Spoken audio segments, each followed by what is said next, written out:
Fotiha surasini jamoatimizga anchadan beri bir tarjimasini, tafsirini imkon qadar aytib berishlikni bir niyat qilib turgandik. Bugun inshaalloh aytib beramiz. Nimaga? Har kuni hurmatli jamoat Fotiha surasini o'qiymiz ekan. Har kuni. Fotiha surasi. Alhamdulillahi robbil alamin nima degani? So'zma-so'z. Alhamdu. As-sanaul jamil. Alhamdu degani Alloh subhanahu va taologa shukr qilishlik. Go'zal sano aytishlik. Sano nima degani? Maqtov degani. Nima uchun go'zal deyapti? Desa ulamolarimiz aytadiki, bitta odam, bir ota bolasini kuchliligini bilmoqchi bo'lsa, bolasi ahmoqlik qildi. Bolasi qo'shni bolasini urib qo'ydi masalan. Yashang o'g'lim deyapti, malades deyapti. Yaxshilikka maqtadimi, yomonlikka maqtadimi? Ha? Yomonlikka maqtadi. Qarang. Alhamdu degani faqatgina yaxshilikka maqtaladigan narsa. Farqini bilib oldingmi? Alhamdu degani as-sana alal jamil deydi ulamolarimiz. Yaxshi ishni bajarganligi uchun alhamdu deyiladi. Alhamdudagi alif lam istig'roq degan qoida bor arab tilida. Hamma maqtov faqat Alloh uchun. Masalan bittasi sizga choy olib kelib bersa, hozir suv olib kelib bersa, alhamdulillah sizga hamdlar bo'lsin deyish mumkin emas. Ash-shukru laka deyishga ruxsat. Sizga rahmat desangiz bo'laveradi. Lekin sizga hamd bo'lsin deyishlik mumkin emas. Shuning uchun ulamolarimiz aytadiki, ya'ni tafsirchilar hamdu sano Allohga xos. Bandasiga maqtaymiz, qilgan ishlarga rahmat deymiz, shukr qilamiz. Payg'ambarimiz sollallohu alayhi vasallam kim bandasiga shukr qilmasa, Alloh taologa ham noshukr dedilar. Lekin bandasiga hamdu sano aytmaymiz. Ana u narsa nima emas? Mumkin emas. Alhamdu degani maqtov, sano, go'zallikka. Ba'zi bir insonlar borki, qabihlikni ham maqtab o'tiraveradi. Mana rasa chiroyli oroqxona qurib qo'ydim desa, yashang, zo'r oroqxona quribsiz deb maqtab qo'yaveradi. Shu qazinoyingiz juda chiroyli chiqdi deb maqtab qo'yaveradi. Alhamdu nimaga aytiladigan hurmatli jamoat? Yaxshi ishlarga aytiladi. Hamdu. Alif lam qo'shiladigan bo'lsa, alhamdu. Kimlar aytadi alhamduni? Alhamduni hamma aytadi. Nabodot, jamoatlar aytadi. Insonlar aytadi. Hayvonlar aytadi va olamni hammasi aytadi. Olamni hammasiga dalil vaqila alhamdulillahi robbil alamin. Alhamdulillahi robbil alamin deb aytildi deyapti Alloh taolo Qur'oni Karimda. Tafsirchilarimiz hamma jamoat borliq narsa Alloh taologa hamd aytdi deb tafsir qilishadi. Alloh subhanahu va taolo o'zi aytadi, o'ziga. Qoida Alloh taolo hamdu sanoni yaxshi ko'radi. Allohni maqtagan bandasini yaxshi ko'radi. Namozdan keyin aytmayapmizmi 33 marta o'tirib olib, ha? Subhanalloh, pok Parvardigoro, alhamdulillah, alhamdulillah, alhamdulillah, Robbim senga hamdlar bo'lsin, senga hamdlar bo'lsin. Allohu akbar, Alloh buyukdir, Alloh buyukdir. Har namozdan keyin necha marta aytyapmiz? 33 marta. Yotishdan avval ham aytishimiz kerak. Boshqa vaqtlarda ham Payg'ambarimiz sollallohu alayhi vasallam aytdilarki, "Valhamdulillahi tamla'ul mizan." Alhamdulillah desanglar, tarozilar to'ladi dedilar. Qaysi tarozi bu? Qiyomat kunida Alloh taolaning huzuridagi tarozi alhamdulillah deyishlik bilan to'ladi. Al-istidrad deydi, mavzudan tashqari emas, shu mavzuga tegishli masala. Sulaymon alayhissalomga Alloh taolo hamma ne'matni bergan, bilasizlar. Yaxshi ko'rgan otlarini so'yib yuborgandan keyin Alloh taolo unga shamolni bergan. Shunda Alloh taolo bir kuni gaplashadi Sulaymon payg'ambar bilan. Sulaymon ibn Davud bilan. Otasi Davud, o'g'li Sulaymon. Ey Robbim dedi, jinlarni yaxshiligini berding, insonlarga berilmagan boylikni berding, odamni xizmat qildirding, qushlarni menga tilini tushuntirding, shamollarni otlarmoniga almashtirib berding. Men yana shunday duo qildimki, hech kimga berilmagan ne'matni menga bergin dedim, shuni ham berding dedi. İnsaniyat tarixidan kelajakgacha Sulaymon alayhissalomdagi hech kimga unchalik narsa berilmagan. Boylik, dunyo, til tushunishlik, shamolda uchib yurishlik berilmagan. Shu dedi, bizni tilda aytganda ey Xudo dedi, qana qilib hamdu sano aytishni bilmayapman senga dedi.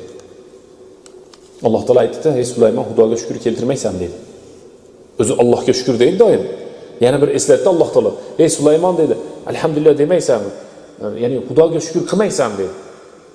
Shunda Sulaymon alayhissalom aytdi: "Ey Robbim," dedi, "aqlim yetmay qoldi. Qanday qilib senga hamd va sano aytsammikin, qanday seni maqtasammikin, shunga aqlim yetmay qoldi" dedi. Shunda Alloh taolo aytdiki, "Mana endi hamd va sano aytding" dedi. Ha, hurmatli jamoat. Hech kim aytmasin ekanki, "Men Xudoga shukr qilishni keltirib qo'yapman, o'xshatib qo'yapman. Akang mana Xudoga shukr qilishni mintadan alhamdulillah aytayapman." Yo'q, yo'q, yo'q. Shu darajada bo'lish kerak ekanki, biz Allohga hamd va sano aytib aqlimiz yetmay qolish kerak ekan. Sulaymon alayhissalom aytdi: "Ey Robbim," dedi, "qanday qilib senga hamd va sano aytishga aqlim yetmadi, kuchim yetmadi. Ya'ni senga hamd va sano aytaman desa, men uni ado qila olmayman ekan" deyapti. Nihoyasiga yeta olmayman ekan. Seni bergan ne'matlaringga men alhamdulillah deb men uni tugata olmayman. Va in ta'uddu ni'matallohi la tuhsuha. Allohning ne'matini sanab tugata olmaysiz degan. Qanday qilib hamd va sano aytay, bir bundan ham oshiqcha yo'li bo'lsa o'rgatgin dedi. Alloh taolo aytdi: "Endi tushunding ey Sulaymon" dedi. Demak biz jamoatga aytamiz, hurmatli jamoat. Alloh taologa hamd va sano aytib, Allohning bizga bergan ne'matlarini ado qila olamizmi, yo'qmi? Hech qachon qila olmaymiz. Shuni tushunsak, hamd va sanoni tushungan bo'lamiz. Bitta odam ozgina ilm olib, "Men ilmni tushundim" demasin. Ilmni tushundim degan kuni ilmsiz hisoblanadi. Bitta odam ozgina puli ko'payib qolib, "Men boyib qoldim" demasin. Boyligim bor ekan degan kuni sinib ketadi. Va yana xuddi shunday. Bitta usta bir narsani chiroyli qilib qo'yib, "Men ustaman" demasin. Xudo shuni kallangni ishlatib qo'yibdi. Alloh taolo aql berib senga. Bo'lmasam qayerda bilasan? Ana payg'ambarimiz sollallohu alayhi vasallam hadisda aytdilarki, alhamduni sharhlayapmiz. Payg'ambarimiz sollallohu alayhi vasallam hadisda aytdilarki, azan aytilib bo'lishi bilan vasalu liyal wasilata, menga bir vasila so'raylar. Maqomi Mahmuddan turib Alloh taolo menga shunday hamd va sano eshigini ochadi, uni hozir ayta olmayman dedilar.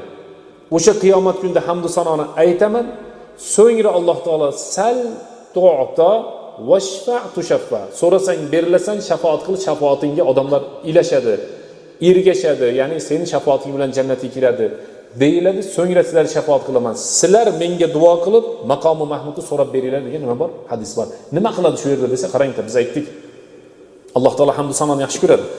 O'sha kuni payg'ambarimiz Alloh taologa shunday hamd va sano aytadiki, Alloh taolo mayli uni bizlar demay qaraylik. Alloh taolo madnasiga, ya'ni Muhammad alayhisalomga shafaat qil.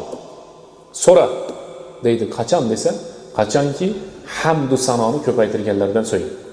Alhamdu lillahi. Lillah alif qo'shilsa Alloh bo'ladi. Lafzi jalola, buyuklik lafzi. Inson dinga la ilaha illalloh demaguncha kirmaydi. La ilaha illalloh desa inson musulmon bo'ladi. Yaxshilikka buyuruvchi va yomonlikdan qaytaruvchi va har bir narsaga qodir bo'lgan zotni ba'zi bir ulamolarimiz ismi azam deyishgan. Alloh taoloning shunday bir ismi bor. Payg'ambarimiz sollallohu alayhi vasallam hadisda aytdilarki, Alloh taoloning shunday bir ismi bor. Agar shu ismini duoni ichiga qo'yib aytadigan bo'lsangiz, Alloh taolo duolaringizni ijobat qiladi desa, ba'zi ulamolarimiz Alloh degan ismi shu ismi azam deydi. Ba'zilar aytadiki, nima uchun inson la ilaha illalloh desagina dinga kiradi desa, Alloh taoloning hamma ismlari, sifatlari Alloh degan ismda nima qilingan? Jamlangan. Alhamdulillahi Robb. Robbun degani, hurmatli jamoat, egasi degani. Masalan, men bu telefonda egasiman desa, men shu telefonda Robbiman deyishga bo'ladi. Men shu kiyimda egasiman desa, egasi degan ma'noda bo'ladi. Bizniki doim noqis bo'ladi, Alloh taoloniki doim to'liq bo'ladi. Nimaga desa, masalan, men bu telefonda hozir egasiman. Men o'lib qolsam, bu telefon boshqasiniki bo'lib qoladi. Kiyimda hozir men egasiman. Sotib olmaguncha meniki emas edi.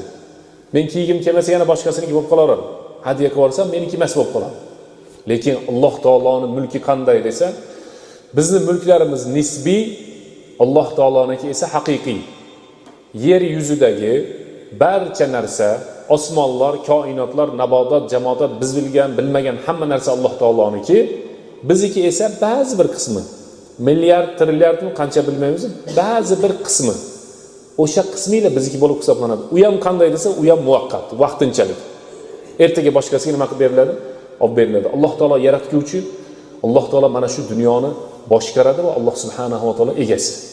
Al-alamin. Alamin degani hurmatli jamoat, eshitganmisizlar 18 ming olamni yaratgan Alloh osmonni qo'yibdi, Alloh degan bir she'r bo'lardi. Bildim. Olam nima degani hurmatli jamoat? Bir savol beraylikchi. Olam nima degani? 18 ming olam nima degani? Olam degani Alloh taolodan boshqa hamma narsa olam deyiladi. Nima deyiladigan hurmatli jamoat? Allohdan fima sivalloh al-alam. Alloh taolo olamga kirmaydi. Alloh taolo olamdan buyuk. Eng ulug'i Alloh taolo. Bir kishiga aytdiki, payg'ambarimiz sollallohu alayhi vasallam, hech kim yo'q joyda dedi. Hech kim yo'q joyda dedi. La ilaha illalloh desang jannatga kirasan dedi. Uni qarang. Ma'nosi nima? Alloh taolodan o'zga iloh yo'q. Hech kim yo'q joyda. Nimaga? Desa aytadiki ulamolarimiz, va iza qila lahum la ilaha illalloh yastakbirun. Agar ularga la ilaha illalloh deb aytinglar desa kibr qiladi. Musulmonchi yo'q, huzur qiladi, halovat qiladi. La ilaha illalloh kalimasining ma'nosini tushunib, o'zini aytib mazza qiladi musulmon. Shuning uchun aytadiki, va iza qila ularga la ilaha illalloh denglar desa, va iza hum ular nima qilasiz? Kibr qilayotganini ko'rasiz. Lekin musulmon insonchi la ilaha illalloh zikrlarni qanchasini aytamiz birodarlar? Mana shularning ichidagi eng buyugi, eng ulug'i, eng afzali la ilaha illalloh. Jannatga kirgizib yuboradigan, do'zaxdan qutqarib yuboradigan la ilaha illalloh.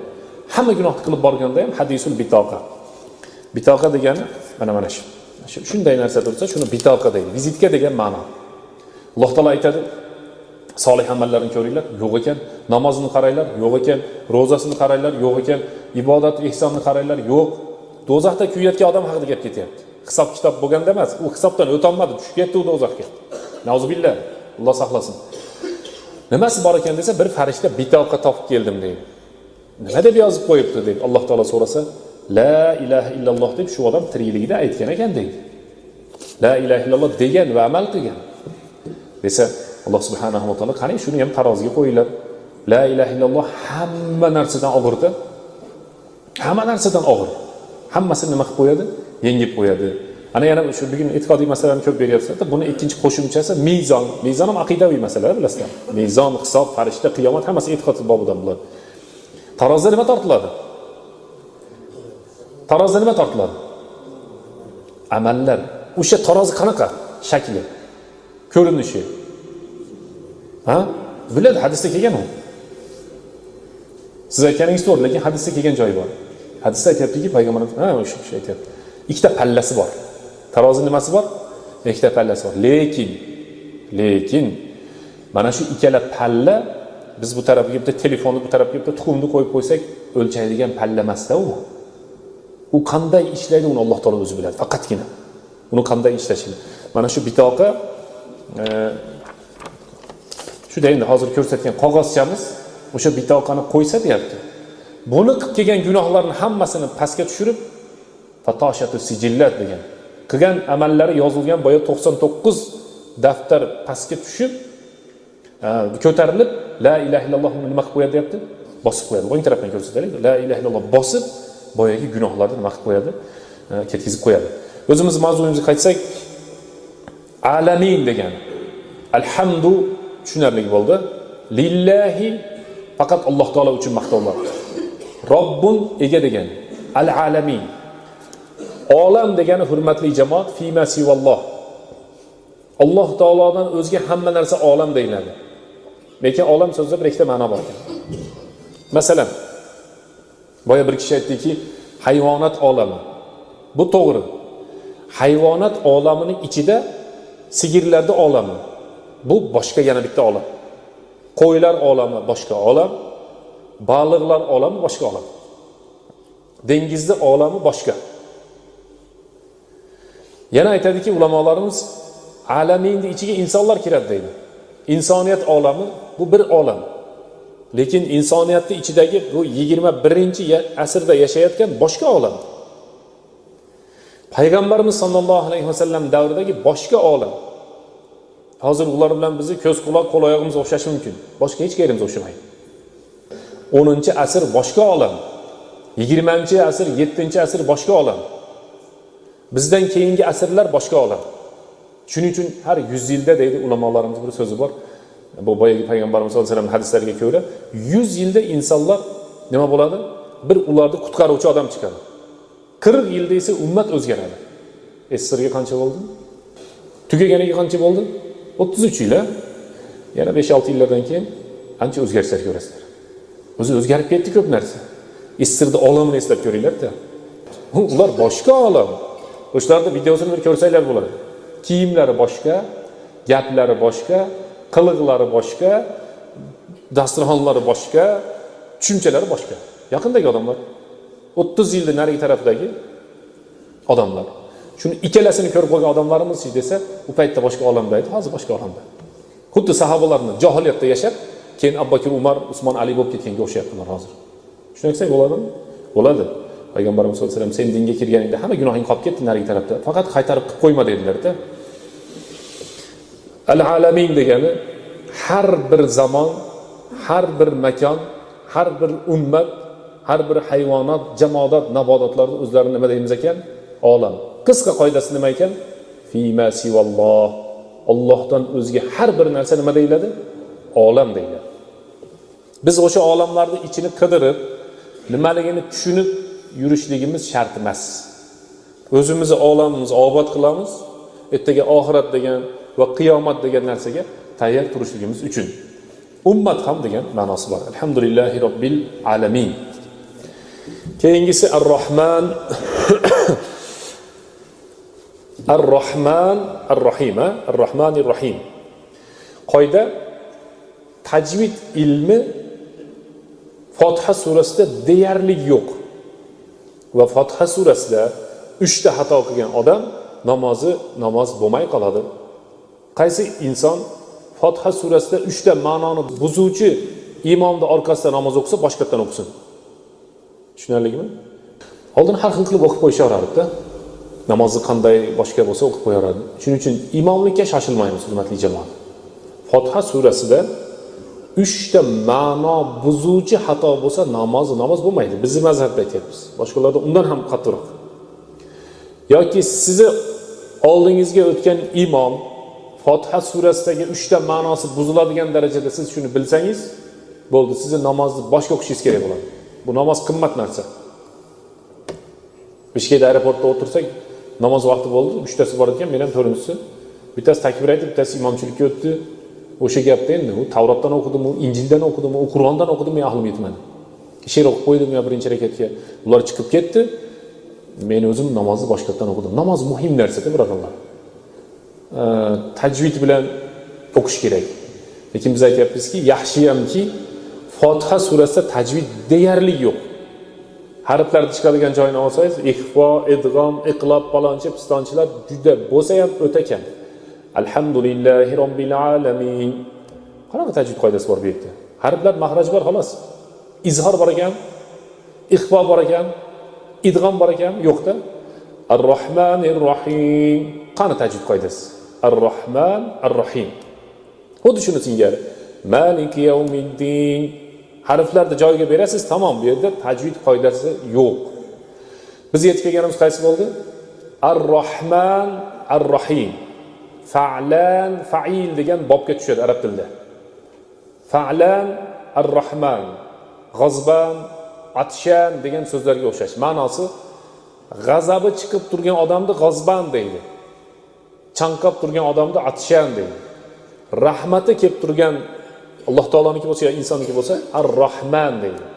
Arab tilida shunday qilib vazn degan qoida bor. Ulamolarimiz o'rtasida ixtilof bor. Alloh taoloning Ar-Rahman degan sifati ulug'roqmi yoki Ar-Rahim degan sifati ulug'roqmi? Ana savol beraylikchi, qaysi biri? Qaysinisi kuchliroq? Ar-Rahman, Ar-Rahim. Bu qarang. Bismillahirrohmanirrohim da ham shu. Alhamdulillahi robbil alamin. Ar-Rahmanir Rohim da ham shu. Ar-Rahman kuchliroqmi? Ar-Rahimmi? Ha? Ar-Rahman, Ar-Rahim hurmatli jamoat. Ana ulamolar ixtiloflashdi. Sizlarga o'xshab. Ulamolar ham ixtilof qilgan ekan. Bizning jamoatimiz ham ulamo bo'lib ketmasak ham ixtiloflashyapmiz. Ixtilof shu yerdan chiqadi. Ar-Rahman ba'zi biri, chunki ixtilof bor dediga, zur rahmatil wasi'ah Ar-Rahim zu rahmatin vasila deydi arab tilida. Vasi'a keng, vasila yetuvchi ma'nosi. Ar-Rahman degani, rahmdil degani dunyoda hammaga rahmdil. Ar-Rahim degani rahmi keladi degani dunyoda ham, oxiratda ham. Shunda bizga tegishli qaysi ekan? Ikkalasi ham. Ko'proq qaysi? Rahim. Chunki oxiratda Alloh subhanahu va taolo musulmon emas odamga nima qilmaydi? Rahm qilmaydi. Shuning uchun men boyagi g'azban degan narsani keltirganim, insonning g'azabi doim chiqadimi, ba'zan chiqadimi? Ba'zan chiqadi, to'g'rimi? Ba'zan chiqadi-da bosilib qoladi. Berigi ulamolar, men buni tushuntirmasam bo'lmaydi, arab tilini tushunmasanglar ham, tafsir shunaqada, buni iloji yo'q. Tushunishga harakat qilaverasizlar. Berigi aytgan ulamolarimiz lug'aviy tafsir qilishib turib, Ar-Rahmanni g'azbanga o'xshatishadi-da, fa'lan degan bobga solishib aytishadiki, Alloh taolo dunyoda rahm qilishi mumkin, ularga oxiratda rahm qilmaydi. Lekin yana bir so'z bor. Biz aytdikki, la ilaha illalloh bilan inson dinga kiradi. Yana bir Alloh taoloning ismi borki, shu bilan dinga kiradi. U qaysi edi? La ilaha illar Rahman desa inson dinga kirar ekan. La ilaha illar Razzaq desa kirmaydi. La ilaha illal Xoliq desa kirmaydi. Ulamolarimiz ikkita kalima bilan, Alloh lafzi bilan inson dinga kiradi. La ilaha illalloh. Ikkinchisi nima? La ilaha illar Rahman desa inson dinga kirar ekan. Ar-Rahman allamal Qur'an. Ar-Rahman o'ta ko'p kelgan Qur'oni Karimda. Alloh subhanahu va taoloning Payg'ambar sollallohu alayhi vasallam hadisda aytganlarida eng suyukli ismlar qaysi desa, shu yerdan dalil bo'ladiki, Alloh, Abdulloh, Rahman, Mosh, Abdurrahman. Mana shuni Payg'ambar sollallohu alayhi vasallam hadisda aytgan. Alloh bo'lsa Abdulloh deb qo'yamiz, eng Allohga suyukli ism. Ikkinchisi darrov nima bo'lyapti? Rahman, Abdurrahman bo'lib qoladi. Demak, ulamolarimiz aytadiki, Ar-Rahman dunyoda hammaga, Ar-Rahim dunyoda ham, oxiratda ham faqat musulmonga. Ulamolarimiz so'zi bor, insonni eng mehriboni onasi bo'ladi. Ena, tuqqan enasi, onasi, buvisi hammasi o'z tilida biladi qanday deyishdi. Meni degan ulamolar qiyomat kunida Alloh taolo hisob kitob qilsinmi, onang hisob kitob qilsinmi desa, onani tanlamayman degan. Nimaga? Onadan da mehribonda. Allohning rahmati keng. O'ta keng. Va rahmati vasiyat kulli shay degan hadis qudsiyda. Mening rahmatim hamma narsadan keng. Shuning uchun Hajjaj ibn Yusuf as-Saqofiy o'layotganda, Hajjaj zolim bo'lgan bilasizlar. Bir zolim odam bo'lgan. Bizning yurtlar shuni qo'lida ochilganda endi, lekin fath bo'lgan, Qur'onda harakat shunday qo'yilgan. O'zi 30 bora Qur'on yodlagan, qori bo'lgan, zolim bo'lsa ham qori bo'lgan ekan, oldin qarab qo'ying. Hozir nima ko'paydi desa, qo'y terisiga kelgan bo'rlar. Hajjaj aytgan ekan, ey Xudo, o'layotganda kallarni ishlab turishi o'ta muhim masalalardan-da. Aql bilan tilni ishlab turishligi eng katta ne'matlardan o'layotgan paytda. Ey Alloh degan. Sen aytdingki degan, meni rahmatim hamma narsadan keng deb aytding. Bandalaring Hajjaj o'ldi, do'zaxga tushadi deyapti. Bandalaring yolg'on aytayapti, sen to'g'ri aytayapsan. O'ylayapsan. Masala qilyapti o'layotgan odam. Ey Xudo deyapti, meni kechir deyishlikni boshqa yo'li bilan aytayapti. Bu bandalaring deyapti, o'tirib olib Hajjaj zolim endi do'zaxga ketadi deb o'ylayapti. Lekin sen aytding deyapti. Hadisi qudusiyda rahmati vasiyat kulli shay, meni rahmatim hamma narsadan keng deb aytayapsan. Sening rahmating bularning gapidan katta, ey Xudo, men do'zaxga tushmayman deyapti. Desa, mana shu so'zini qanday qilib ayta oldikin degan ulamolarimiz so'zi bo'lsa, boshqa ulamolar aytishadiki, qanday qilib o'sha paytda gapira oldikin shu so'zni gapirish tavfiq dediku, shunga olib kelyapman-da sizlarni. Gapirish o'zi Xudodan dediku, qanday gapirdi desa, Hajjaj yoshligida Qur'onni yodlaganligi uchun Qur'onni kuchi bilan shu gapni gapira oldi. Qur'on egasini tashamaydi baribir. Qiyomatda ham shafaat qiladi. Qabrda ham shafaat qiladi. Qoida dunyo man aroda dunya fa alayhi bil Qur'on. Kim dunyoda maza qilib yashayman desa Qur'on. Va man aroda al oxirata fa alayhi bil Qur'on. Oxiratda maza qilib yashayman desa nima? Qur'on. Va man aradahuma ma'an degan. Dunyoda ham oxiratda ham maza qilaman desa, ikkalasiga ham nima qilish kerak ekan? Qur'on. Mahkam ushlab olish kerak Qur'on. Usmon roziyallohu anhuning so'zida Qur'on yodlash fazilat, amal qilishki farz. Aytdiki hadisda payg'ambarimiz sollallohu alayhi vasallam Alloh taolo bir rahmati bilan dunyo yaralib, insonni birinchi kunidan to oxirgi inson o'tguncha bo'lgan insonlar, mahluqotlar, hayvonlar hammasiga shu bitta rahmat yetyapti dedilar. Qanday qilib desa, hattoki dedilar, o'zlari sharhlayaptilarki, payg'ambarimiz hatto sigir o'zini bolasini tepalab olmaydi Allohning rahmati qalbida bo'lganligi uchun dedi. Bo'lmasam ochchiq chiqqan ena bolasini tandirga solib qo'yar edi, borib. Yig'la olmasanmiz, bor deb qishda pechkaga solib qo'yish mumkin edi. Demak, ota qaramaydi-ku, mana hammamiz erkak kishi qaramaydi, bola o'chirib, uning ovozini o'chirib qo'ygin deydi bizda. To'g'rimi? Ena kecha ham qaragan, bugun ham qaraydi, ertasi kuni ham qaraydi.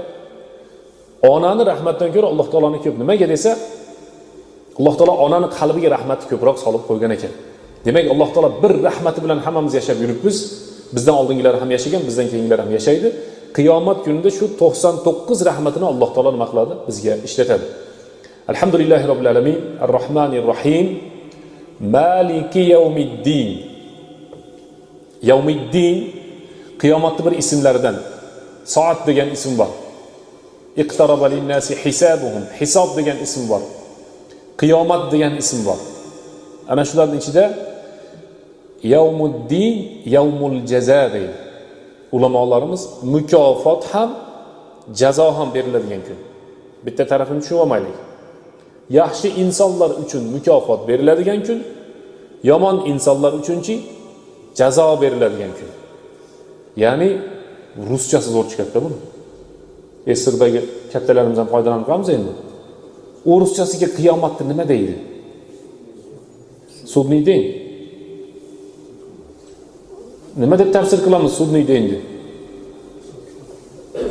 Haqiqiy sud bo'ladi shu kuni.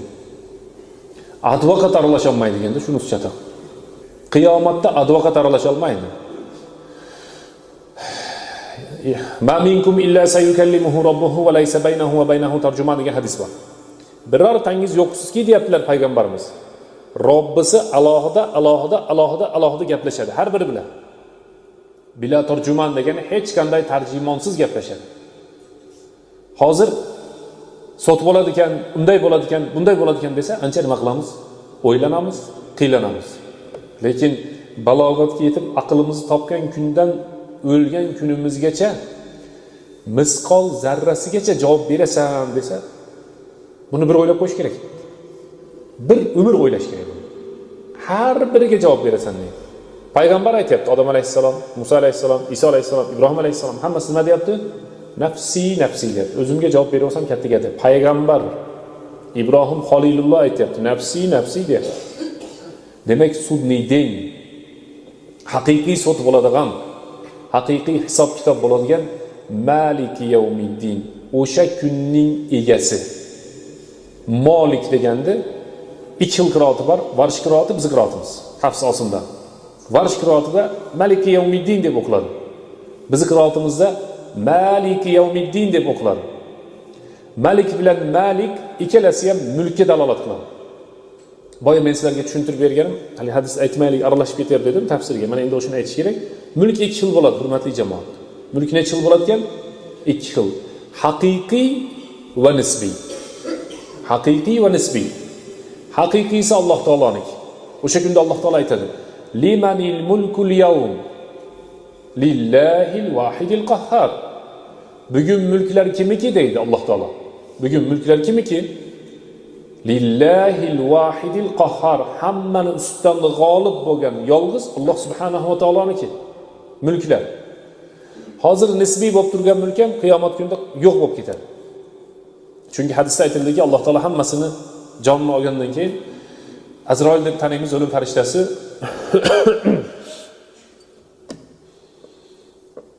o'zingni joningni o'zing ol deydi Alloh taolo. O'lim farishtasiga sen deydi, o'zingni joningni o'zing ol deydi. Jon berishlik shunchalik ham qiyin ekan ya Alloh deydi. Va uni ham joni chiqadi. Sukunat, hech narsa yo'q. Hammasi jim. Alloh taolo limanil mulkul yawm deydi. Mulklar kimiki? Al-yawm. Bugun mulklar kimiki? Oldin ham Alloh taoloniki edi. Ba'zi bir odamlarga nisbatan berib turdi, nisbiy qilib. O'ziniki emas. Lillahil vahidil qahhar, qahhar bo'lgan. Ya'ni g'olib bo'lgan, yolg'iz bo'lgan Alloh subhanahu va taoloniki degan nima qiladi? Oyat o'qiladi. Mulk Alloh taoloniki. Maliki yawmiddin, Maliki yawmiddin, qiyomat kunining egasi. Yawmul hisob deyiladi, hisob kitobning egasi. Ikki xil narsa bo'ladi. Ana biz takrorlan aytyapmiz. Yaxshi odamlar xursand bo'lishadi. Alloh taolo ularning qilgan yaxshiligiga mukofot beradi. Alloh taolo hammamizni shulardan qilsin. Yomon odamlar hijolat bo'lib qiylanishadi. Ularga ham Alloh taolo jazosini beradi o'sha kuni. Endi buni sharhlasangiz ko'p. Qiyomat kunida odam o'ldirgan qotil qo'rqib turadi. Maqtul Allohga duo qilib, "Ey Robbim" deb so'drab keladigan. Boshini ko'tarib so'drab keladi deydi. Salha zalima qatalani deydi. "Ey Robbim, mendan so'rachi, bu nimaga meni o'ldirib qo'ydi ekan? Dunyoda yashayotgan shu meni o'ldirib qo'ygan" deydi ekan. Nimaga meni o'ldiradi bu? Desa Alloh taolo javob ber, "Nimaga sen buni o'ldirgansan" deydi. Xudoni yerda tajtamiul husum degani haqiqiy husumatlashganlarda hammasi Allohning yonida hal bo'ladi. Bu yerda ancha-muncha ishlar hal bo'lmayapti hozir. To'g'rimi? Mana qarz masalalari. Masalan, qiyomatga qo'ydim deydi ancha-munchalar. Xudo saqlasin shundan birodarlar. Ana kecha bittasi shunaqa muomala qilib, telefon qilib, qayta-qayta zvonab qilishyapti. Unamayapti deydi. Masalanda shuni qiyomatga qo'yib qo'ysak bo'larmi? O'zini haqqi kechirsa yaxshi. Siz bo'lganda kechiramiz masalan, falonchining bo'lsa kechirmang. Qiyomatga qo'yib qo'yarsiz, muammo yo'q. Kechirsa yaxshi, lekin kechirmasa-chi, payg'ambarimiz janozani o'qimayman deyapti. Sening qarzing, buni qarzi bormi? Ha, janozasini o'qimayman deyapti. Bizda modaga kirib ketmadimi qarz olsa? Bemalol o'q. Odam o'ldirgan keladi o'sha yerda, bir-birini haqqini olgan keladi. Kim boshqaradi desa faqat Alloh taolo. Maliki yawmiddin. Ana o'sha qiyomat kunining egasi, hisob kitobning egasi. Tafsirchilarimiz aytadiki, alhamdulillahi robbil alamin, maliki yawmiddin, ar-rohmanir rohim deb o'qilish kerak edi o'zi aslida. Nimaga bunday nozil bo'ldi deydi. Hali tafsirchilar o'zlarining sanoati tafsiriga deb tafsirda so'zlar bor-da. Alhamdulillahi robbil alamin, dunyolarning Robbisi, maliki yawmiddin, qiyomat egasi, ar-rohmanir rohim, ey Robbimiz bizga rahim qil. Tushundinglarmi? Alhamdulillahi robbil alamin, dunyoda va boshqa narsalarda Robbisi, maliki yawmiddin, qiyomat kunining ham egasi, ar-rohmanir rohim. Nimaga shunday kelmadi deydi. Ikkinchisi, keyingi oyatda bo'ladi. Ikkinchisi, iyyaka na'budu va iyyaka nasta'in. Arab tilida maf'ulun bihi degan narsa bor. Fa'il, maf'ulun bihi. Qoidasi shunaqa. Bizlar ega kesim deganga o'xshagan narsa. Hozir shu yerda arab til qoidasi buzilgan. Iyyaka na'budu va iyyaka nasta'inda arab til qoidasi buzilgan-da. To'g'risi qanday bo'ladi desa, to'g'risi na'buduka va nasta'inuka bo'lish kerak edi. Fotiha suramiz. Qanday bo'lish kerak ekan? Na'buduka va nasta'inuka. Berigi tafsirchilar aytgan so'zi bo'yicha qanday bo'lish kerak desa, balog'iy ilmi chiqarilsa, alhamdulillahi robbil alamin, maliki yawmiddin, ar-rohmanir rohim, na'buduka va nasta'inuk. Shunaqa bo'lish kerak edi, arab tili qoidasi. Nima uchun na'buduka va nasta'inuka deb to'g'ri o'qimayapmiz-da? Iyyaka na'budu va iyyaka nasta'in deb o'qiyapmiz. Inshaalloh buni yana darsimizga Xudoimiz aytib beramiz. Namoz vaqti qoldi.